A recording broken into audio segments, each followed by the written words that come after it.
नमस्ते और आपका स्वागत है इस कोर्स में। आज हम एक नए और बहुत ही एक्साइटिंग सब्जेक्ट की जर्नी शुरू कर रहे हैं जिसका नाम है क्वांटम सूचना और क्वांटम गणना विज्ञान, यानी quantum information and quantum computing. शायद आपको ये शब्द अभी थोड़े मुश्किल लग रहे हों, लेकिन फिक्र मत कीजिए। आज की ये कोर्स के बाद आपको एक बेसिक आइडिया मिल जाएगा कि क्यों ये सब्जेक्ट इतना दिलचस्प है, इतना इंटरेस्टिंग है और क्यों दुनिया भर के वैज्ञानिक आज इस पर काम कर रहे हैं। तो आगे बढ़ने से पहले थोड़ा सा पीछे चलते हैं और देखते हैं कहाँ से हुई थी क्वांटम कंप्यूटिंग की शुरुआत। इस मॉड्यूल का मुख्य उद्देश्य आपको क्वांटम यांत्रिकी यानी क्वांटम मैकेनिक्स के बारे में एक सामान्य और कुछ हद तक ऐतिहासिक विचार देना है। तो जहां से फिजिक्स की शुरुआत हुई थी उससे हम कह सकते हैं क्लासिकल फिजिक्स यानी क्लासिकीय भौतिकी। तो आपने ये नाम तो सुना होगा, सर आइजैक न्यूटन। इन्होंने तीन रूल दिए थे मोशन के, जो कि न्यूटोनियन यांत्रिकी यानी न्यूटोनियन मैकेनिक्स के अंडर आता है, जिसे हम कहते हैं न्यूटन के तीन गति नियम यानी न्यूटन्स लॉ ऑफ मोशन। तो पहला रूल ये कहता है कि कोई भी ऑब्जेक्ट सीधे लाइन में मूव करता रहेगा जब तक कोई फोर्स उसे रोके ना या फिर उसका डायरेक्शन ना बदले। दूसरा रूल ये कहता है F equal to M A, यानी force is equal to mass into acceleration. और तीसरा रूल कहता है कि हर एक्शन का एक इक्वल एंड ऑपोजिट रिएक्शन होता है।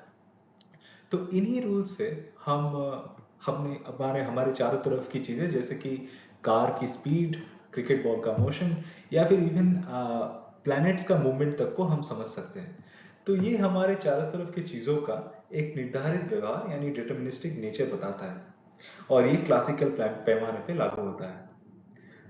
तो फिर आई एक और बड़ी डिस्कवरी जिसे हम कहते हैं विद्युत चुंबकत्व यानी इलेक्ट्रोमैग्नेटिज्म। इसमें वैज्ञानिकों ने यह दिखाया कि इलेक्ट्रिक और मैग्नेटिक फील्ड यानी विद्युत और चुंबकीय क्षेत्र जब आपस में इंटरेक्ट करते हैं, मिलते हैं, तब बनता है लाइट यानी प्रकाश। यानी प्रकाश एक प्रकार का विद्युत चुंबकीय तरंग है यानी इलेक्ट्रोमैग्नेटिक वेव है। लेकिन सब चीज हम क्लासिकीय भौतिकी से समझ नहीं सकते। तो क्लासिकीय सिद्धांतों की कुछ सीमाएं हैं, जैसे कि विज्ञान में हम हमेशा नए प्रयोग, नए एक्सपेरिमेंट करते रहते हैं, और कुछ एक्सपेरिमेंट्स ऐसे हैं जिनके रिजल्ट्स हम क्लासिकीय भौतिकी के नियमों से व्याख्या नहीं कर सकते। जैसे कि ब्लैक बॉडी विकिरण समस्या यानी ब्लैक बॉडी रेडिएशन। एक गर्म ऑब्जेक्ट किस वेवलेंथ की रोशनी एमिट करता है, या फिर फोटो इलेक्ट्रिक प्रभाव, फोटो इलेक्ट्रिक इफेक्ट।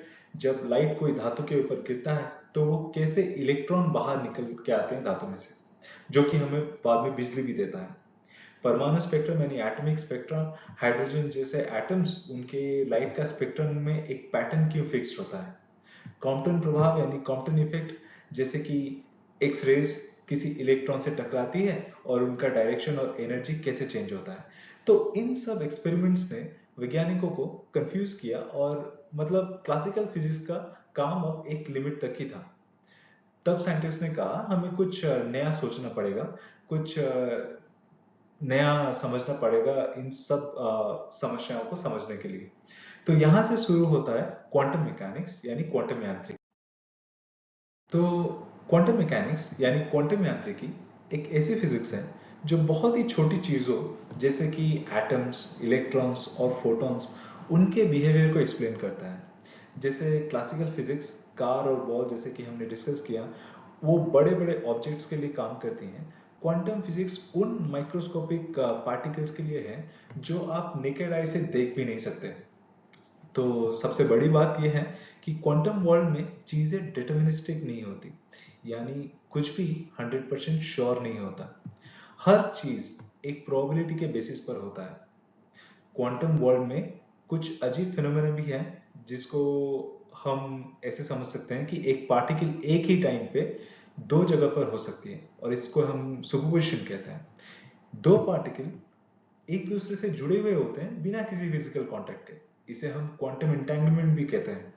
तो ये सब सुन के लगता है जैसे साइंस फिक्शन हो, लेकिन ये सब रियल वर्ल्ड में एक्सपेरिमेंट से प्रूव हो चुका है।